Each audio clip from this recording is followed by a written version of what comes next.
Welcome to the show Youngistan express with RJ Piya. और आज show की शुरुआत मैं एक शेर से करना चाहूँगी कि गिरते हैं शहसवार ही मैदान जंग में, गिरते हैं शहसवार ही मैदान जंग में, वो तिफिल क्या करेगा जो घुटनों के बल चले। जी हाँ, ये शेर मेरे पापा ने मुझे सुनाया था और उस वक्त मैंने उनसे पूछा था कि शहसवार का मतलब क्या होता है। तो उन्होंने कहा था कि शहसवार का मतलब होता है एक ऐसा कुशल घुड़सवार जो बार बार अगर गिरता है तो उसमें उठने की शक्ति होती है, वो बार बार गिरकर उठता है जब तक कि वो जीत नहीं जाता।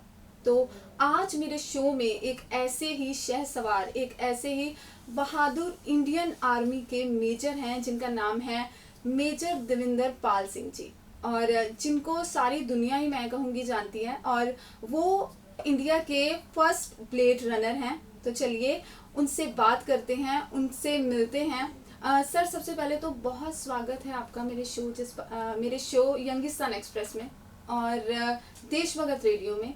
और मैं एक चीज़ कहना चाहूँगी कि मैं बहुत ही गर्वित महसूस कर रही हूँ कि मैं आज आपके सामने बैठी हूँ। थैंक यू पिया, थैंक यू देशभक्त रेडियो और सभी सुनने वालों को जय हिंद।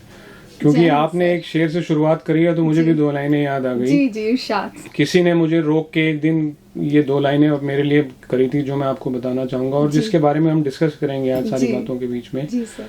और वो था कि अभाव की जिंदगी में भी जो रहे प्रसन्न। अभाव मतलब कभी भी परिपूर्ण नहीं होती, आइडियल सिचुएशन नहीं बनती है जिंदगी में। तो अभाव की जिंदगी में भी जो रहे प्रसन्न, सच्चे मायनों में वही सर्वगुण संपन्न। जैसे आपको सारी दुनिया जानती है, ठीक है, लेकिन मैं आपको बचपन से, हम आपके बचपन के बारे में जानना चाहते हैं कि आपका बचपन कैसा रहा, आपकी स्कूलिंग कैसे रही और फिर इंडियन आर्मी की तरफ कैसे आपका रुझान गया। क्योंकि मुझे ऐसा लगता है कि जो बचपन होता है ना, वो हमारे फ्यूचर की नींव होता है। बिल्कुल सही बात है आपकी। और बचपन से ही मुझे उन परिस्थितियों का एक्सपीरियंस मिला जिसके बारे में हम कह सकते हैं कि अभाव की जिंदगी थी। जी। मेरे जो पिताजी थे वो जब मैं कोई दूसरी या तीसरी कक्षा में था उनकी जॉब छूट गई थी जी। जिससे फाइनेंशियल सिचुएशन बहुत ख़राब हो गई थी जी। और मैं अपने दादा दादी के पास चला गया था। वहाँ मुझे रखा गया था पढ़ाई करने के लिए रुड़की में। मैंने केंद्रीय विद्यालय रुड़की से 12वीं कक्षा तक पढ़ाई करी है जी। और वहाँ पे क्योंकि परिस्थितियाँ घर की अच्छी नहीं थी और रिश्तेदारों के बीच में भी जब आपके पास आपकी फाइनेंशियल सिचुएशन अच्छी नहीं होती है, आप मजबूरी में रह रहे होते हो जी। तो कई बार किंतु परंतु होता है। तो सिचुएशन ऐसी आई थी कि कभी कभार जब छुट्टियों में माँ बाप के साथ जाने का मौका मिलता था जी। नाना नानी के पास, जो पूरा परिपूर्ण और जागीरदारों की फैमिली थी। जगाधरी के पास गांव है, वहाँ पर रहते हैं वो जी। वहाँ पे पूरा खुला खेलना, खाना पीना, सोना उठना अपनी मर्जी से होता था। और छुट्टियों में होता था तो बच्चों को आज़ादी मिली जाती थी। तो वो जो छोटा बच्चा था जो दादा दादी के पास रहता था, जहाँ पर उसको बहुत सारी बंदिशें थी। और यहाँ रोक के मैं ये बताना चाहूंगा कि अगर वो बंदिशें ना होती तो ये इंसान जिसको आपने बुलाया है आज, जिन अचीवमेंट्स के कारण वो अचीवमेंट्स ना ले पाता, कर पाता, उन बंदिशों ने ही मुझे सिखाया है। तो मेरे दादा दादी का तो मैं हमेशा देनदार रहूंगा क्योंकि उनके कारण ही जो कुछ बना हूं। लेकिन उस बच्चे के लिए वो जिंदगी बड़ी कष्टदायक थी। तो इसलिए वो बच्चा एक दिन 8वीं कक्षा में घर से भाग गया ये सोच के कि नाना नानी के पास चलते हैं। और उसको इतना मालूम था कि हम सुबह बस पे चढ़ के नानी के घर जाया करते थे, अगर ये सड़क जाती है इस तरफ, और शाम तक पहुंच जाया करते थे रुड़की से जगाधरी जटेड़ी जो गांव है। तो बस के पैसे और ऐसी चीजें तो नहीं थी। तो उस बच्चे ने सोचा कि चलो यार चल के ही चलते हैं, अगर एक दिन में नहीं तो 2-3 दिन में चल के पहुंच जाएंगे। जी। अब ये ठान लिया उसने 8वीं क्लास में कि भाग जाते हैं। अच्छा। अच्छी जिंदगी सोच के कि अच्छी जिंदगी की तरफ जाऊंगा। लेकिन हुआ क्या कि 5-6 किलोमीटर का रास्ता तय किया था, रुड़की की पेरिफेरी से बाहर निकला ही था कि किसी जानने वाले ने, एक समझदार इंसान ने जो मुझे जानता था, देख लिया और मुझे अपनी साइकिल पे बिठा के वापस घर की ओर लाके घर के बाहर छोड़ दिया। तो फिर समझदार इंसान इसलिए था क्योंकि घर में जाके उसने शिकायत नहीं लगाई, नहीं तो मेरी बैंड बन जाती। तो मैं वही पूछने लगी थी कि डांट नहीं पड़ी थी। इसलिए मैंने बोला समझदार इंसान। और वो समझदारी जो है वो पैसे से रुतबे से नहीं आती है। वो समझदार इंसान एक मजदूर था जिसने हमारा घर बनाया था, लेकिन उसे इतना पता था कि क्या चीज कैसे करनी है जी। तो वो जो पहला यू टर्न मैं बोलता हूँ उसको अपनी जिंदगी का पहला यू टर्न जो मैंने लिया था अपनी जिंदगी में, उसने मुझे उस दिन ये सोचने के लिए मजबूर किया था कि बेटा जिन परिस्थितियों को तू छोड़ के भाग रहा है जी, कि वो सुधर जाएंगी। हो सकता था कि तू भागने से किसी के पकड़ में आ जाता तो या तो ढाबे पे काम कर रहा होता, या ट्रक ड्राइवर के साथ क्लीनर का काम कर रहा होता, या कोई हाथ पैर काट के भीख मंगवा रहा होता जी। तो परिस्थितियों से भागना जो है वो सही तरीका नहीं है।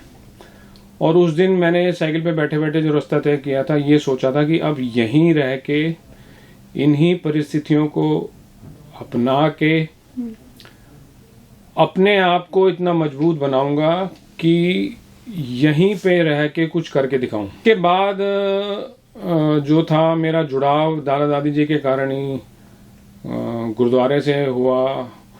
वो मुझे ले जाने लगे सुबह शाम, और वहाँ पे मुझे अपनी हिस्ट्री, अपने कल्चर, सिखिज्म और जैसे गुरुओं ने जिंदगी जी है सर्विस और सैक्रिफाइस से परिपूर्ण, पूरी अपना सब कुछ निछावर कर दिया, लेकिन आंख से आंसू नहीं टपकने दिया जी।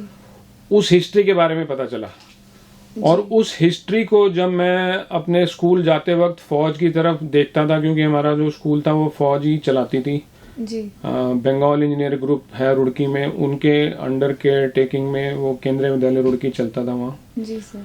तो मैं जब दोनों चीज़ों को देखता था, जो प्रेजेंट है फौज और जो मेरा पास्ट है हिस्ट्री है, उसमें मुझे लगता था कि बहुत बड़ा मैच है जी। तो उसने मुझे प्रेरित किया कि अगर मैं अपनी हिस्ट्री को आज की डेट में जीना चाहता हूँ जी, तो वो सिर्फ फौज ही है ऐसी ऑर्गेनाइजेशन जहाँ पे जाके जी सकता हूँ। क्योंकि जैसे गुरुओं ने अपना सर्विस और दूसरों की सेवा के लिए सब कुछ निछावर किया, वैसे ही एक फौजी अनगिनत हिंदुस्तानियों के लिए, अपनी मातृभूमि के लिए कई बार अंग या कई बार सब कुछ निछावर कर देता है और आंसू भी नहीं बहाता। तो सर जैसे ऐसा कहते हैं ना कि इंडियन आर्मी की जो ट्रेनिंग होती है वो बहुत टफ होती है, बहुत टफ होती है, तो कई लोग तो छोड़ के आ जाते हैं। तो कैसा रहता है वो वहाँ पे माहौल इंडियन आर्मी की? जो आपकी ट्रेनिंग थी वो कैसी रही, और कभी मन किया कि नहीं मतलब छोड़ दें कुछ और, जैसे कुछ इजी जॉब्स हैं वो कर ले, उसके बारे में जानना चाहते हैं। एक्चुअली आपको अगर मैं बताऊं तो मैं ऑलरेडी इजी जॉब कर रहा था जी। 12वीं के बाद जब मैं एनडीए की परीक्षा में पास नहीं हुआ, जो पहला स्टेप होता है आर्मी में जाने का, कमीशन ऑफिसर बनने का, तो फिर ग्रेजुएशन के बाद आप कंबाइंड डिफेंस सर्विसेज सीडीएस का पेपर लिखते हो जी। तो उसके लिए मुझे ग्रेजुएशन करनी ज़रूरत थी, लेकिन परिस्थितियां ऐसी थी कि मुझे कमाना भी था।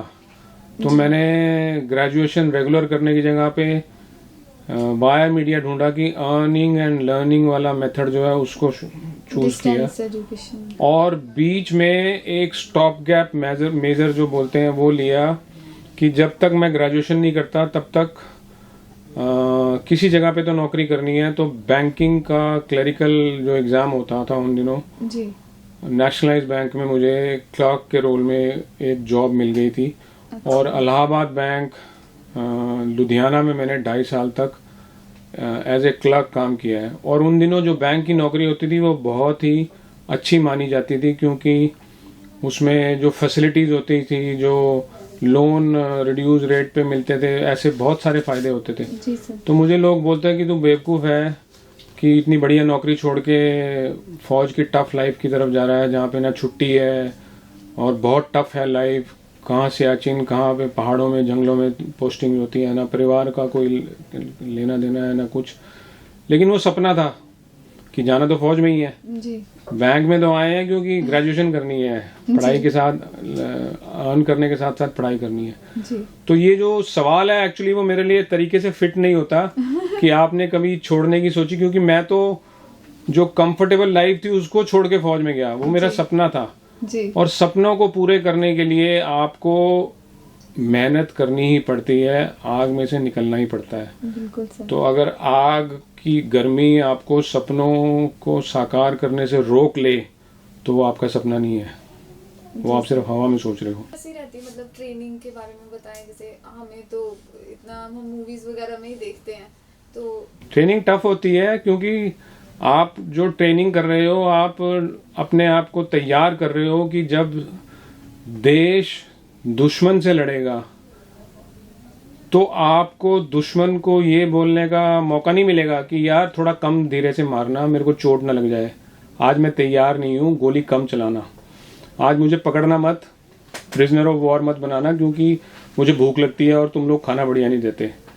तो आप लोगों को ट्रेन किया जाता है फौज में उस परिस्थिति के लिए जो सबसे एक तरीके से गंभीर, मुश्किल, गई गुजरी और बिल्कुल ही खतरनाक होती है। तो अगर आपको ट्रेनिंग के दौरान उन परिस्थितियों के लिए तैयार नहीं करेंगे तो फिर आप लड़ोगे कैसे? तो टफ होती है, फिजिकली टफ बहुत होती है, लेकिन मेंटली उससे भी ज़्यादा टफ होती है क्योंकि आपको फिजिकल एक्टिविटी करना कोई बड़ी बात नहीं है। लेकिन जो ट्रेनिंग में सिखाया जाता है वो ये सिखाया जाता है कि आप अपने दिमाग से कितने स्ट्रांग हो जी। और आपको लगता है कि आप किसी लेवल तक कुछ काम मेहनत कर सकते हो तो वो आप गलत सोच रहे हो क्योंकि आपकी जो एबिलिटी है आपकी सोचने वाले लेवल से हजारों गुना ज़्यादा है। अगर आपको कोई रोक रहा है कोई चीज अचीव करने से, वो आप खुद हो, किसी दूसरे ने नहीं आपको रोका। तो ये जो चीजें हैं ये मेंटल टफनेस के बारे में है। जैसे हमारी जो कमांडो ट्रेनिंग होती है, कमांडो ट्रेनिंग का मैं एग्जांपल आपको दूं कि आपने अगर प्रहार मूवी देखी हो, उसमें सबसे बढ़िया तरीके से दिखाया गया था कमांडो ट्रेनिंग के बारे में। उसका मेन कारण ही ट्रेनिंग का यही है कि आपको अपनी जो लिमिट्स हैं जी। वो कितनी आपने दबा के रखी हुई है अपने दायरे में जी। जबकि लिमिट्स आपकी ह्यूमंगस हैं, अनलिमिटेड लिमिट्स हैं। वो महसूस कराने के लिए ही आपको ट्रेनिंग में इतना टफ जो है तरीके अपनाए जाते हैं और वो जरूरी है। आपसे मेरा एक ये क्वेश्चन और रहेगा कि इंडियन आर्मी की ट्रेनिंग कंप्लीट होने के बाद आपकी पहली पोस्टिंग कहाँ पर थी और उस पोस्टिंग में कोई ऐसा यादगार पल जो आपके दिल के बेहद करीब हो, वो जानना चाहते हैं। 6 दिसंबर 1997 को मैं कमीशन हुआ था इंडियन मिलिट्री एकेडमी देहरादून से जी। उसके बाद जो छुट्टी मिलती है 1 महीने की, वो खत्म करने के बाद जी। आई थिंक 12 या 13 जनवरी को मैं हैदराबाद में अपनी यूनिट को ज्वाइन किया था जो है 7 डोगरा बटालियन जी। उस समय वो हैदराबाद में लोकेटेड थी। तो जनवरी के महीने में पहली बात तो ये था, मुझे झटका लगा था कि हैदराबाद में पंखे चल रहे थे जी। और 2 चीज़ें बताऊंगा मैं आपको। एक दिन शुरू की लाइफ जो एक यंग ऑफिसर की होती है वो एकेडमी से भी थोड़ी सी ज़्यादा टफ होती है क्योंकि एकेडमी में तो हम सब अपने कोर्समेट्स के साथ होते हैं जी। यूनिट में आप बिल्कुल अकेले पड़ जाते हो और आपके सिर पे रिस्पॉन्सिबिलिटीज आ जाती हैं। जी। ट्रेनिंग के दौरान आपके सिर पे कोई रिस्पॉन्सिबिलिटी नहीं है, आप सिर्फ रगड़ा खा रहे हो, पी रहे हो, सो रहे हो, ऐश कर रहे हो और सीख रहे हो। जी। लेकिन यूनिट में जाती है आप अकेले हो, अगेन सबसे जूनियर हो और रिस्पॉन्सिबिलिटी सिर पे आ जाती है क्योंकि आपको देख रहे हैं आपके जवान की जो नया अफसर आया है वो कैसा है, उसके कितना दम है, जी। वो काबिल है कि नहीं है। तो आपकी हरकतों को मतलब चाहते ना चाहते हुए भी नज़र में रखते हैं सबके सब। जी। तो वो वहाँ पर एक दिन मुझे थोड़ा सा मौका मिला बाहर जाने का यूनिट एरिया से जी। सामने की दुकानों की तरफ बाजार में। तो वहाँ दूर से मैंने किसी एक सिख भाई को अपनी तरफ चलते हुए आते देखा जी। तो मुझे लगा कि यार चलो बेगाने इलाके में कोई सरदार नजर आया है तो शायद इसके साथ 2-4 बात करेंगे। जी। तो जैसे ही वो नज़दीक आया तो मैंने उससे बात करनी छेड़नी चाहिए। तो जैसे ही मैंने सत श्री अकाल बुलाई उसने तेलुगु में कुछ बोलना शुरू कर दिया तेलुगु में तो मैं उससे ज़्यादा बात करने की कोशिश करी पंजाबी में, लेकिन आपको हैरानी होगी कि वहाँ उसको पंजाबी का एक अक्षर नहीं आता था, वो तेलुगु में ही जवाब दिया जा रहा था। तो वो झटका था मुझे, क्योंकि मेरे को लगा कि यार सरदार है और पंजाबी नहीं आती। बट देन आई रियलाइज कि वो वहीं के लोकल हैं, और लोकल में जैसे बोलते हैं ना, आलू और सरदार कहीं पे भी मिक्सअप हो जाते हैं, हर जगह मिलते हैं। जी सर। तो वो वहीं पे मिक्सअप हो चुके थे। फिर जब मैंने थोड़ी हिस्ट्री झंझोड़ी तो पता चला कि जब वहाँ के जो क्या बोलते हैं रूलर थे पुराने, उन्होंने महाराजा रणजीत सिंह से सपोर्ट मांगा था जी। तो महाराजा रणजीत सिंह ने अपनी एक टुकड़ी भेजी थी उनको सपोर्ट करने के लिए लड़ाई में जी। और फिर उन्होंने जो नवाब थे उन्होंने वहीं उनको बसने के लिए जगह दे दी थी, तो पुश्तों से वो वहीं पे बसे हुए हैं। तो वो लोकल तेलुगु ही बन गए थे, हालांकि उनका वेशभूषा सरदार जैसी थी, लेकिन वो बन गए थे तेलुगु। दूसरा जो एक बड़ा अच्छा किस्सा हुआ था कि उन दिनों बॉर्डर पिक्चर आई थी जी। तो बॉर्डर पिक्चर में सन्नी देओल जो था वो एक जोंगा या जीप जिसको आप बोलते हैं उसके ऊपर एक तोप जैसी बैरल लगा के बाहर उसको दिखाया गया था पिक्चर में। जगह जगह वो घूम रहा है, इन्फेंट्री का एक वेपन है। तो वही सेम वेपन जो था उस वेपन के साथ हम भी फायरिंग के लिए गए जी। और मैं भी क्योंकि यूनिफॉर्म में था और बिल्कुल सरदार था, पगड़ी वगड़ी पहन के, जब मैं बीच में वापस आते वक्त हम लॉन्ग रेंज फायरिंग बड़ी दूर हुआ करती थी उसके लिए जाया करते थे जी। क्योंकि वो एंटी टैंक वेपन है, तो उसके लिए आप जो शहर से लोकेशन बाहर जाना पड़ता है।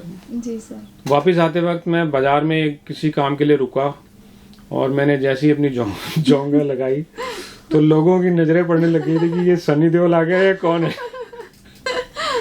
तो बड़ा अच्छा महसूस होता है क्योंकि फौजी जिस भी इलाके में चला जाए, जी सर, भले ही आपको वहाँ की भाषा नहीं आती है, लेकिन यही एक हमारे देश की जो है ना ब्यूटी है जी सर, कि उत्तर पश्चिम दक्षिण सेंट्रल इंडिया या किसी भी इलाके में आप चले जाओ, हर जगह पे फौजी की जो रिस्पेक्ट है जी सर, उसके काम के कारण अव्वल है और बहुत ज्यादा है। जी सर।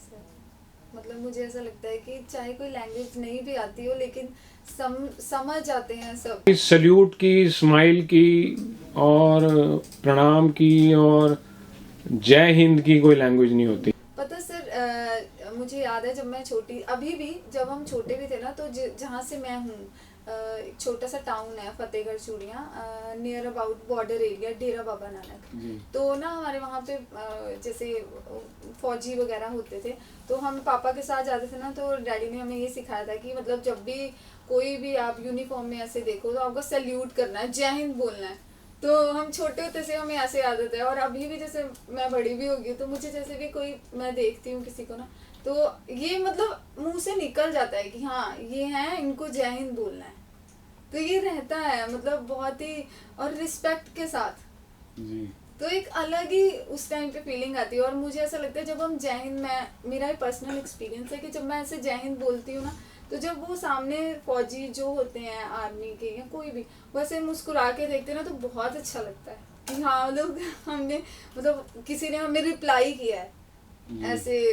तो उस टाइम पे दिल को बहुत खुशी होती है कि हाँ मतलब हमें रिप्लाई मिला है, हमने कुछ अचीव कर लिया। थोड़ा सा ऐसा लगता है, ये फीलिंग मुझे आती है। तो सर अब मैं आपके बारे में ये जानना चाहती हूँ कि 1997 में आपका जो आप इंडियन आर्मी में आ गए थे, उसके बाद 1999 में कारगिल वॉर के लिए आपको चुना गया था, अखनूर में आप पोस्टेड थे, है ना। तो वहाँ पर जो इंसिडेंट हुआ उसके बारे में जानना चाहते हैं कि जो वहाँ पे बॉम्ब गिरा और आप 80 मीटर जो अपना दुश्मन का जो पोस्ट थी उससे थे, तो मतलब वो इंसिडेंट पूरा क्या था उसके बारे में। तो जैसे मैंने बताया कि हैदराबाद में हमारी यूनिट थी, वहां से 7 डोगरा जो थी उसकी पोस्टिंग हो गई थी अखनूर सेक्टर के लिए जी। लाइन ऑफ कंट्रोल पे हमारे को डिप्लॉय कर दिया गया था। और हमारे डिप्लॉयमेंट के कुछ दिनों बाद ही ऑपरेशन विजय, जिसको आप कारगिल वॉर के नाम से जानते हैं, वो शुरू हो गया था जी। और जो पूरा इलाका था वो एक तरीके से खतरनाक हो गया था, क्योंकि जैसे कारगिल का जो इलाका है, कारगिल, द्रास, मशको, पहाड़ियों वाला इलाका, वहाँ पर लड़ाई छिड़ती है।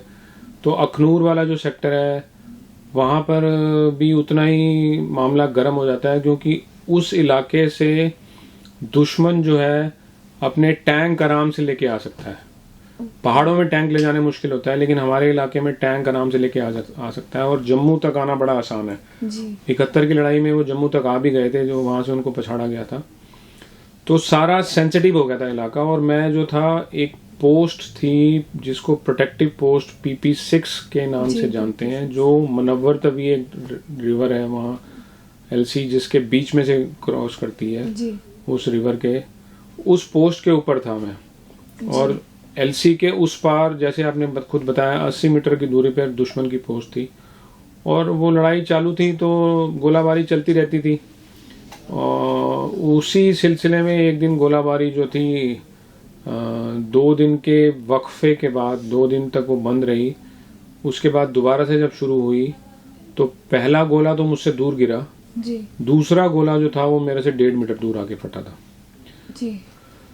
तो शायद जो वो 2 दिन तक उन्होंने बंद करी थी गोलाबारी, उस दौरान उन्होंने जो मेरी पोस्ट की पूरे तरीके से रेकी करी थी कि ये उठता बैठता सोता बंदा कहाँ है, और इसीलिए उन्होंने वो पॉज लगाया था। तो और उसके बाद जब दोबारा से गोलाबारी शुरू करी तो वो पिन पॉइंट करके मेरे को ही टारगेट किया गया था। अच्छा। तो as a luck would have कि दूसरा गोला मेरे पास फटा भी, जो कि 1.5 मीटर की दूरी पे था। हाँ, मतलब कहते हैं ना कि जब ऐसे कोई बॉम्ब गिरता है ऐसे तो 8 मीटर या ऐसा कुछ हाँ, तो वो उसका जो बॉम्ब की सिखलाई है, बॉम्ब जो है 52 mm मोटार का जो एमुनेशन है, उस एमुनेशन की जो सिखलाई कर देते हैं, उस सिखलाई में ये बताया जाता है कि जहाँ पे वो गिरता है, जिस पॉइंट ऑफ इम्पैक्ट पे वो गिरा है, उससे 8 मीटर का जो दायरा है वो किलिंग जोन माना जाता है। कि मतलब 8 मीटर के दायरे में कोई आ गया अगर, तो वो मरेगा उसके टुकड़ों से। लेकिन अब मरने मारने वाले से बचाने वाला बहुत बड़ा है। जी। और जो आपकी डेस्टिनी होती है वो बहुत पावरफुल होती है। आपको समझना पड़ता है कि डेस्टिनी किस तरफ मुझे लेके जा रही है और क्यों लेके जा रही है। जी सर। और इसीलिए जो मैंने शुरू में बात बोली, ये बहुत ज़रूरी है कि आप अपनी परिस्थितियों को गले लगाओ। जी सर। तो उस डेस्टिनी ने मुझे इंजर्ड करना था, इसलिए वो गोला फटना था, लेकिन बचना था। और बचाने के पीछे जो कारण है वो मैं बड़े गर्व से हमेशा बोलता हूँ, मेरे जवानों का हाथ है। जी सर। 7 डोगरा के वो जो जवान थे, 7 डोगरा के जो बहादुरपुरी यूनिट ने जिस तरीके से एक उस समय ऑपरेशन किया कि धुएं की चादर बनाई, और वो जवानों ने मुझे उठाया उस धुएं की चादर की ओट में और उठा के मेरे को इवैक्यूएट करके सेफ जोन बटालियन हेडक्वार्टर तक लेके आए। उसके बाद जो हमारे डॉक्टर साहिबान थे, RMO जो थे कैप्टन जोशी, जी सर, उन्होंने मुझे एम्बुलेंस में आगे फर्दर जो हॉस्पिटल था अखनूर, जो कि 2.5 किलोमीटर की दूरी पे था, वहां तक मेरे को उन्होंने पहुंचाया। जी। और उस रास्ते के दौरान वो जो 2.5 घंटे की दूरी पे था वो, जी। तो वो 2.5 घंटे जो उन्होंने मुझे एम्बुलेंस में अपनी तरफ से पूरी कोशिश की कि बचा के जगा के रखने की। तो मुझसे वो जो डॉक्टर साहब थे वो कुछ ना कुछ बोले जा रहे थे ताकि मैं उनकी बातों में लग के जगा रहूं। जी। और वो जो कुछ बोल रहे थे उससे मुझे चिढ़ भी आ रही थी, गुस्सा भी आ रहा था, क्योंकि मैं बहुत दर्द में था और ऑलमोस्ट बेहोश था। तो वो, लेकिन वो अपना फर्ज और ड्यूटी पूरा निभा रहे थे कि इसको किसी तरीके से जगा के रखना है। खैर अनफॉर्चुनेटली मुझे बीच में कार्डियक अरेस्ट हुआ, और जो खून था, अब आप समझ सकते हो कि इतने छर्रों ने मुझे काट के चले गए, और इतने 73 छर्रे अभी भी बॉडी के अंदर मौजूद है। तो यू कैन इमेजिन कि इतना खून बह रहा होगा। तो बहादुर जवानों ने 7 डोगरा के तो पूरा एफर्ट किया, उन्होंने बचा के इवैक्यूएट किया। डॉक्टर साहब ने पूरी जान लगाई कि ये होश में रहे, लेकिन अनफॉर्चुनेटली जब तक मैं हॉस्पिटल पहुंचा तब तक वो कार्डियक अरेस्ट और हैवी ब्लड लॉस के कारण जो वहां पे जो डॉक्टर साहब थे उनको लगा कि ये डेड बॉडी है। जी। और एक बार को उन्होंने बोल भी दिया कि इसको मॉर्चरी में ले जाओ। अच्छा। मगर again destiny is very powerful. तो वहां पे एक और फरिश्ता कर्नल राजेंद्र सिंह जो जी। डॉक्टर थे, सीनियर एनेस्थीसियोलॉजिस्ट, वो मौजूद थे। उन्होंने इंटरवीन किया और उन्होंने बोला कि मैं देखता हूँ कहीं पे कुछ है। और एनेस्थीसियोलॉजिस्ट जो होते हैं वो स्पेशलाइज ट्रेंड होते हैं रिवाइव करने के लिए भी, बेहोश करने के लिए भी और जगाने के लिए भी, उनको ओके। ट्रेनिंग मिली होती है। एनेस्थीसिया से काम यही होता है जी ना। सर। तो खैर उन्होंने मुझे किसी तरीके से बचा लिया, कुछ जान कहीं पे होगी और वो बचा लिया। और एक नई जिंदगी मिली। और उस नई जिंदगी की शुरुआत में 15 जुलाई 15 जुलाई 1999 को हुई। और उस जिंदगी ने सब कुछ बदल दिया। जी सर, मैंने ना सुना भी है, आपने एक इंटरव्यू में आपने कहा भी है कहीं पे कि मैं जनरल परवेज मुशर्रफ का थैंक यू बोल रहा हूँ कि जो मतलब अब मेरी जो लाइफ है तो उन्होंने मेरी ऐसा मतलब रेकी वगैरह जो उन दुश्मनों ने करी थी और मैं हाँ, उसको देखिए, थैंक्स बोलता हूँ। एग्जैक्टली क्योंकि देखिए, कहने के लिए वो दुश्मन का सोल्जर है, जी कहने के लिए जनरल मुशर्रफ उस समय पाकिस्तानी सेना के जनरल होते थे, तो उनके हुक्म से सब कुछ हो रहा था। जी वो जो सैनिक पाकिस्तानी था उसने भी जो बॉम्ब फेंका वो भी उनके हुक्म के कारण ही आगे फर्दर हुक्म मिलते गए और उसने वो अपनी कार्रवाई करी। तो वो अपनी कार्रवाई अपने हुक्म के हिसाब से कर रहे थे जी और वो जरूरी था, क्योंकि अगर वो गोला ना फेंकते तो मैं इंजर्ड ना होता, मैं फट्टड़ ना होता, मेरी टांग ना कटती, मुझे चोटें ना लगती, मैं बचता ना, मेरी कहानी ना बनती और मैं आगे आगे ब्लेड रनर, स्काई डाइविंग, ये जो उल्टे सीधे रिकॉर्ड बनाए हैं ये ना बनाता। जी सर। तो देखा जाए तो मेरी जिंदगी में एक बहुत बड़ा अहम रोल प्ले करके गए हैं वो। हालांकि वो दुश्मन है, लेकिन आप बड़े दायरे से आप देखो, डेस्टिनी जो है वो बहुत बड़ी है। जी वो इन सब कैरेक्टर्स को जिंदगी में आपके फिट करते हैं कि कहाँ पर आपकी लाइफ को किसकी जरूरत है, किसके सपोर्ट की जरूरत है और किसकी दुश्मनाई की जरूरत है, किसके प्यार की जरूरत है और किसकी हेट की जरूरत है। ये सब जगह फिट हैं। ये जो कैरेक्टर्स हैं ये आपकी जिंदगी में अपने आप फिट हैं। हमारे जो रिएक्शन होते हैं वो उन छोटी परिस्थितियों को ध्यान में रखते हुए उस समय के रिएक्शन इमीडिएट होते हैं। किसी से हमारे को लगता है कि वो हेट कर रहा है तो वो खराब है, जो हमारे को प्यार कर रहा है वो अच्छा है। लेकिन अगर आप बड़े होलिस्टिक नजरिए से जिंदगी को आपकी देखो तो आप जो भी सफर तय कर रहे हो अपनी ताउम्र में, उसमें जो कुछ अचीव कर रहे हो वो अचीवमेंट आपकी कई बार सपोर्ट के कारण मिलती है जी सर। और कई बार सपोर्ट नहीं मिलने के कारण करती है। जी सर। तो सबके अपने अपने जो रोल है उन्होंने प्ले किए हैं। डॉक्टर साहब ने अपना रोल प्ले किया, जवानों ने अपना रोल प्ले किया, जिसने डिक्लेयर डेड किया उसने अपना रोल प्ले किया। तो फिर किसी के साथ बुरा सोच के, किसी के साथ नफरत करके, किसी के बारे में गलत सोच के क्या फायदा। आप अपनी जिंदगी में अचीव कर पा रहे हो क्योंकि उन्होंने सब कुछ किया।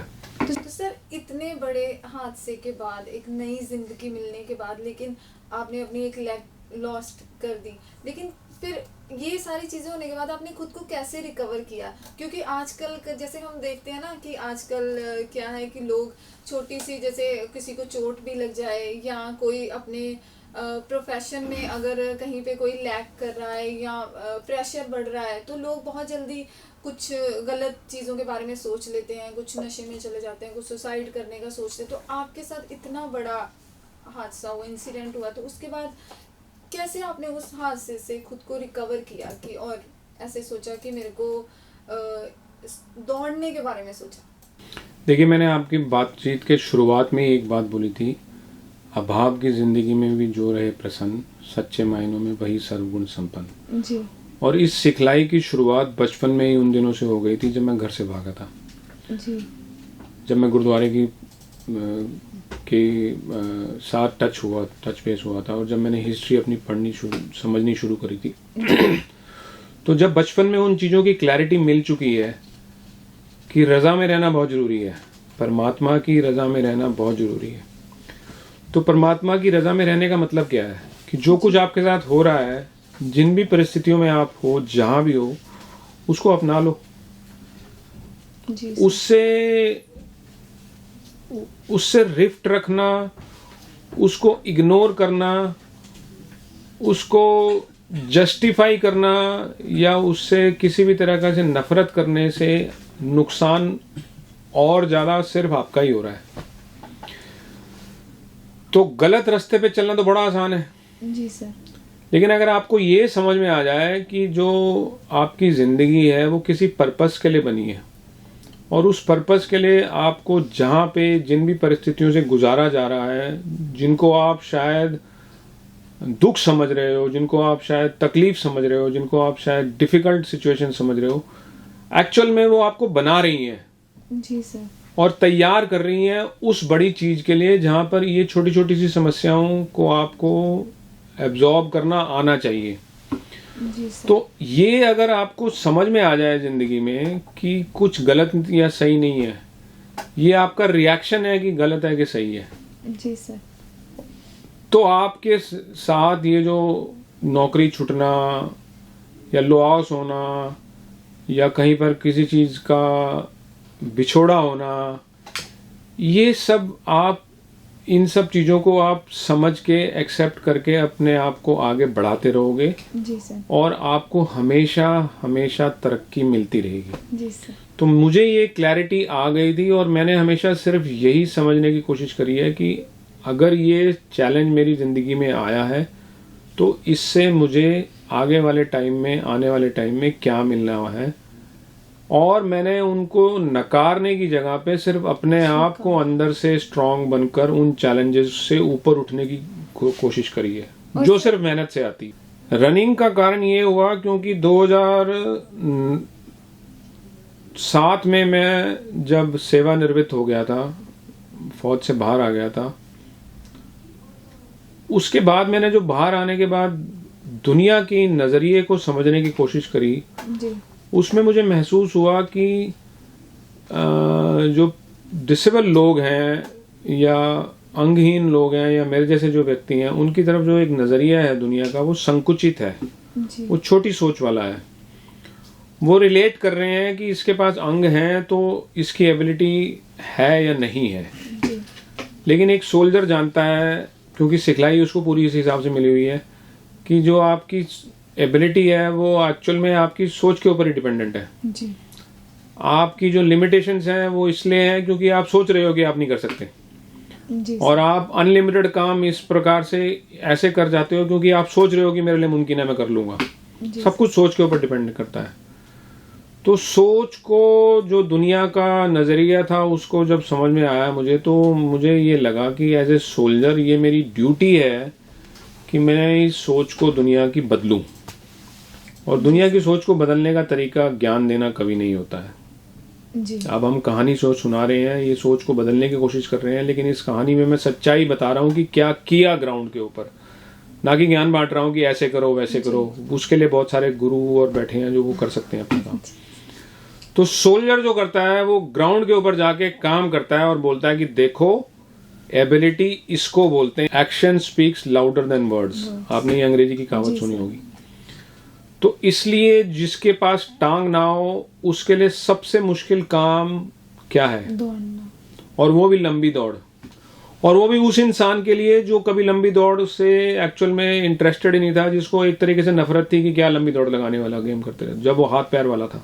जी। जब मैं हाथ पैर में, जब मेरे सारे थे और मैं मतलब एक तरीके से 100% एबल जिसको बोलते हैं आप लोग, वो था, तो मेरे को लंबी दौड़ से कोई इंटरेस्ट नहीं था। मैं क्रॉस कंट्री भी जो हमारे टेस्ट में होती थी एकेडमी में, उसको मैं ऐसे ही रोते पड़ते करता था क्योंकि वो टेस्ट है तो करना है पास। जी। लेकिन टांग गंवाने के बाद, 100% डिसेबल होने के बाद, मैंने ये सोचा कि अब ये करना है, क्योंकि यही एक ऐसा एक्शन है जो सबसे कष्टदायक है और सबसे डिफिकल्ट है एक उस व्यक्ति के लिए जिसकी टांग नहीं है। तो जब अगर मैं ये कर जाऊंगा तो ये सबसे स्ट्रॉन्ग एग्जाम्पल होगा उस चीज का कि एबिलिटी आपके दिमाग के ऊपर डिपेंड करती है, सोच के ऊपर डिपेंड करती है। आजकल का जो यूथ है उसके लिए कोई मैसेज आप देना चाहते हैं, जो अभी हमारे लिसनर्स हमें सुन रहे हैं? सभी सुनने वालों को मैं सिर्फ एक लास्ट बात ये बोल के छोड़ता हूँ कि जैसे भी परिस्थितियां आ जाएं, आपको समझ में आ गया है पर्सपेक्टिव, शुरुआत करने के लिए आप हमेशा स्माइल कीजिए, आधा दर्द वहीं खत्म हो जाता है। जी। Thank you, God bless all, जय हिंद। जय हिंद सर।